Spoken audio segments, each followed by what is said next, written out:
Hello, everyone. This is Tom Fox. Welcome to Survive and Thrive, a podcast where we unpack compliance crises and disasters, walk you through all the red flags which appeared, and give you lessons learned going forward. I'm your co-host, Tom Fox. And I'm Courtney Nordrum, Regulatory Counsel and Chief Compliance Officer at Deluxe. This season on Survive and Thrive, we're talking about compliance disasters, unpleasant situations companies found themselves in because they weren't looking at the right clues or didn't know what to look for at all, had their collective heads in the sand, or hadn't yet figured out how to expect the unexpected. Today's episode is all about performing and using root cause analysis to improve your compliance program. So, Courtney, you've had your weekend away and you've dealt with your data privacy issue. Everything is just rolling along smoothly. You're doing the CCO thing, and you've got a couple ongoing investigations, but hey, no big deal. Because you have really good counsel handling it for you, and they wrap one of them up. And you, of course, have just bought and read Tom Fox's new The Compliance Handbook, second edition. And you noted that one of the changes the Department of Justice and Securities and Exchange Commission made was to increase the number of hallmarks from 10 to 11 and change the name from the 10 hallmarks of an effective compliance program to hallmarks of an effective compliance program. And that change was around root cause analysis. Now, you've been around the block once or twice, and you know what a root cause analysis is, but you think, if it's moved up to the level of a hallmark, maybe you ought to take a look at it, particularly for this investigation that's just closed. So what steps do you take to do a root cause analysis? And maybe could you explain why it's different than an investigation? Sure. So an investigation in my mind is you're looking to prove or disprove something. So you have a question or a report and you're investigating to see if it's true or if it's not true. Investigations are oftentimes the trigger for a root cause analysis, but to me, they're not the same thing. So when I'm investigating or I'm having a third party investigate, we're trying to collect facts and information that says, yes, this is true, and or this happened, or no, it's not true, or it didn't happen. With root cause analysis, I think it's the step beyond investigation. So it's really finding the reason behind activities. So in my head, I like to simplify things, right? It's really finding why employees are making bad choices.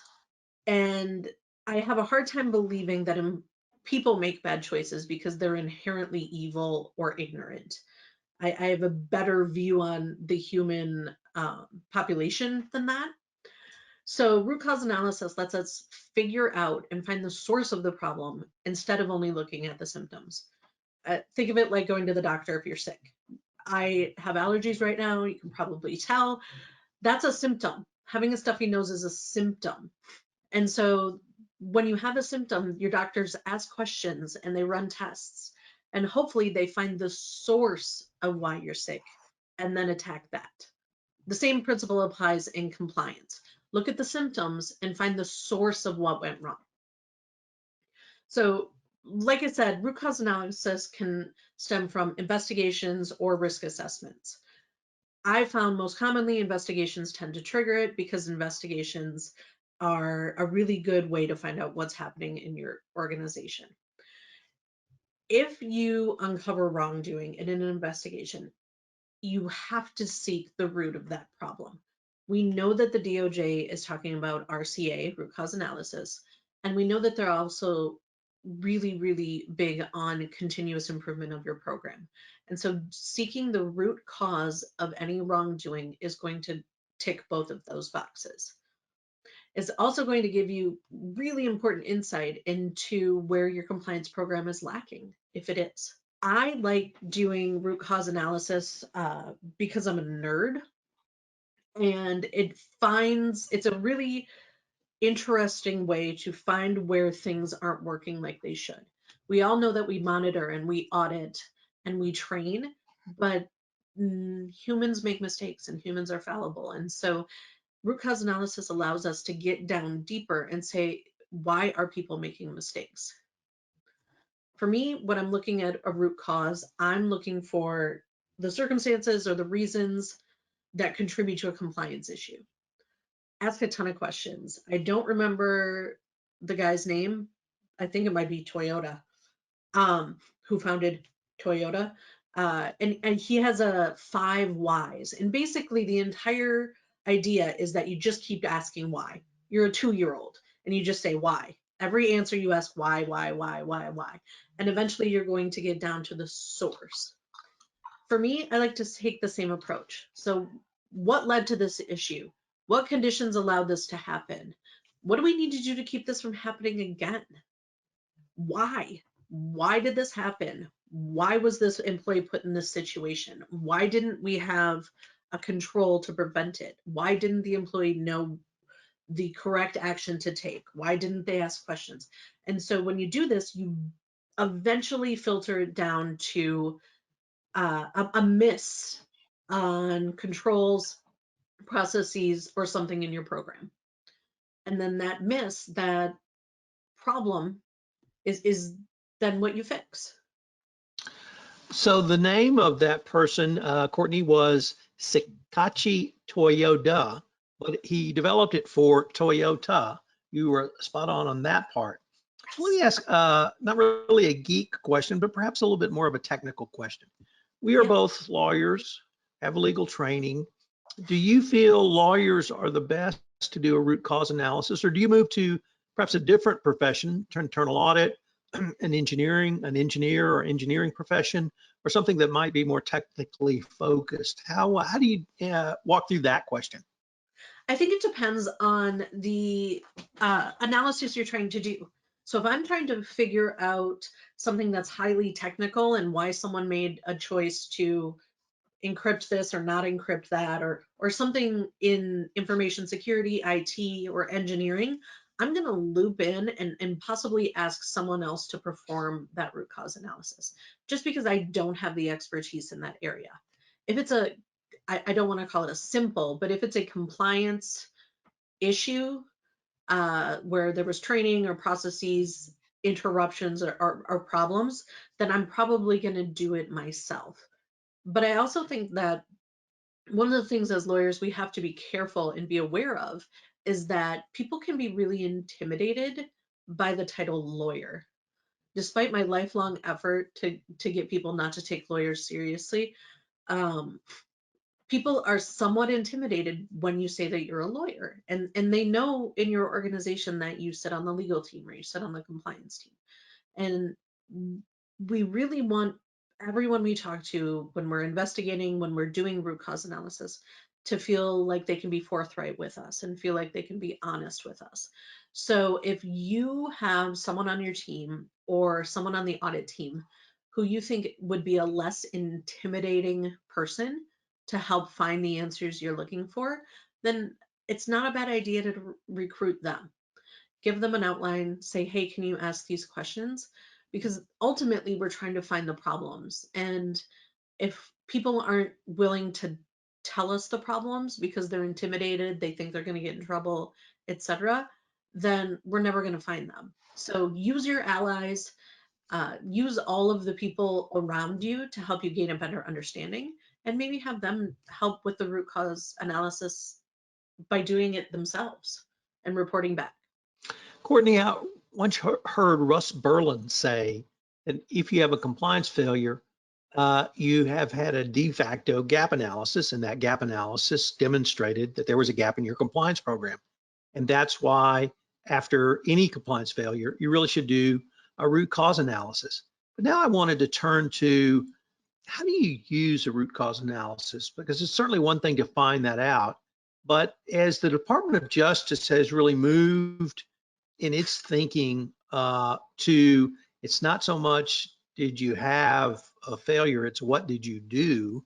Whether you call that continuous monitoring or continuous improvement, I hear what did you do about it? How do you use a root cause analysis to answer that question? What did you do about it? So you use it to find the problem and fix the problem. And that is about a bajillion times easier said than done. but we're always growing and building our compliance programs. And addressing a root cause of an issue is going to be key in helping us find where we're not quite there. One of the things you're going to need to do with your root cause analysis, however, is determine if you need remediations. And if you need remediations, how to put them into place. And importantly, you need to develop a measure of success. So if you need to remediate an issue, if you need more processes, if you need increased controls or additional training, then you also should put in place a way to measure the effectiveness of what you've done. Because if it isn't on paper, it might as well not exist. So if you're going through all of the effort to rebuild and help your program, fix problems in your program, or just make your defenses stronger, then make sure that you're documenting where you were and a way to measure where you get to and where you're going. I also say that you want to carry all of your RCA findings into your regular risk assessments. So you're doing risk assessments. For us, we're doing about 20 a year in my program. We want to make sure that all of our root cause analysis that comes up from investigations or previous assessments also gets folded into those risk assessments. And so when we're looking and assessing risk throughout the organization, we want to make sure, A, that we don't have this risk in places where we weren't aware or that we didn't know about. And B, where we've identified that we have a risk, we want to make sure that through our risk assessments, we're maintaining our trajectory to fix it or keeping it on our radar to continually improve. So put it on your risk assessment plan. Keep checking in on it. It's like a toddler. If they're quiet in the other room for more than 12 seconds, you're probably going to need to get up because there's definitely crayon on the wall. Do you use your root cause analysis in training? And if so, how do you use it in training? Our training, we have a vendor and we push out training. We do specific training to different areas, and that training is me and a PowerPoint and people having to listen to me talk at them for an extended period of time. We use root cause analysis because we use real life examples in this real time training. So we say, hey, this person reported a problem. We didn't know we had the problem. We looked into it. We fixed it. That's how we're training our organization to know that it's okay to report problems, to build our credibility that we're investigating them, and then that we're fixing them. It also, I like to have an open conversation with everyone in the business. I don't want to be the person standing and yelling from the podium or the dais saying that these are the rules, you must follow them. I want to have a conversation. And I think that talking about root cause analysis and why things are happening in the organization, even if it's not compliance related, helps deepen that conversation and helps give me a better sense of what's going on throughout the entire organization. Why are we doing the things we're doing? And do we need to stop doing those or do more of it? How can using a root cause analysis in training help give context so that those being trained employees will really understand this was the situation, this is what we found, and this is what led to the incident, issue, failure, whatever you choose to call it? And can you really use it to educate employees, but also get them to buy in to the change you're asking them to make? Tom, that's a great question. It's when we're making changes, we want to change on the changes, train on the changes, but we also want to explain why. Do we have to? The DOJ doesn't say. They don't care if we give context or not. They just want to make sure our people know to make good choices. But adult learning principles and just being a human who talks to other adults tells us that context is really important. So if we're training on changes we've made to a program because of what we found with our RCA, then we're going to explain, hey, friends, we're here today. We're making some changes. We realized maybe you didn't have the tools. Maybe you guys didn't know the resources available, or maybe we put a wrong process in place. And so we've realized these things happened and now we're changing them. And we want you to know, as our team, our work family, that this is part of our ongoing commitment to doing better and being better, but it also takes all of us. And so that's why we're training you on the new process. And I think that you get a lot more buy-in when you tell people why, and not because I said so. If you understand something, you're much more likely to go along with it. You talked about the root cause analysis could also be incorporated into your ongoing risk assessment going forward. And then from there, additional monitoring of the change you made based upon the root cause analysis, and of course, leading to continuous improvement. If I heard that correctly, do you really see a root cause analysis fitting into that continuum that we now hear the Department of Justice say it's a risk assessment to continuous monitoring to continuous improvement? Can a root cause analysis help inform that process? Absolutely. So we know that it's a root cause analysis happens when we find something we need to fix, or at least we need to investigate further. And anytime we find something we need to investigate further, it's an opportunity for us to continually assess it, monitor it, and then change our programs to react to it. So to me, whenever you're getting information about your program, about the efficacy of your program, that is just information you can use to translate into continuous improvement. Is it always going to be huge? No. Is it always going to be measurable? Maybe not. But it's little pieces that help you be that much better as a compliance function and help your organization understand their obligations that much more. So to me, it fits in probably prior to risk assessment, but also after risk assessment. It's a little like um, a penumbra where it floats in there. So we're gonna say yes, it's included. Don't make me draw on a map where I would put it in the cycle, because I think it's just inherent to the cycle itself. Any lessons learned that we might articulate in this section that you think a compliance officer should take away regarding root cause analysis? Absolutely. So the DOJ has been really clear in the last 2 years. They expect compliance officers and the compliance function to be proactive instead of reactive. 20 years ago, everything was reaction. You react and then you change things as you need to. The expectation now is that you're going to be proactive.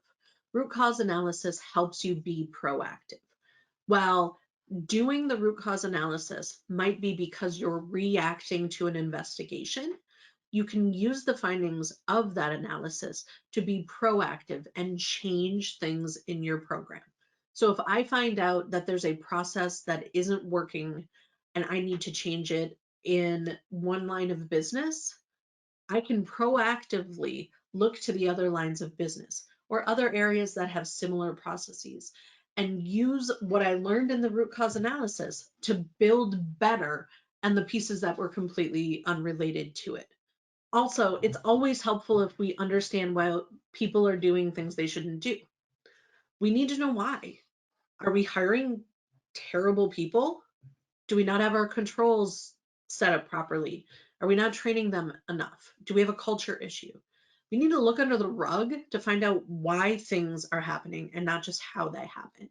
And the root cause analysis is the tool in our toolbox that lets us do that. So, Courtney, for our rallying cry today, we actually have a quote from Plato, which is ignorance is the root cause of all difficulties. And I selected this one because I felt it was applicable in 2021, and that not only is ignorance the root cause of all difficulties, but you use a root cause analysis so that hopefully you won't be ignorant of the difficulties that you may have faced in your compliance program. So with that, we are at the end of our time. You want to take us home? Sure. Thanks for joining us. And we'll see you again in our next episode of Survive and Thrive. I'm Courtney Nordrum. And I'm Tom Fox. Thanks again for listening. We look forward to visiting with you again.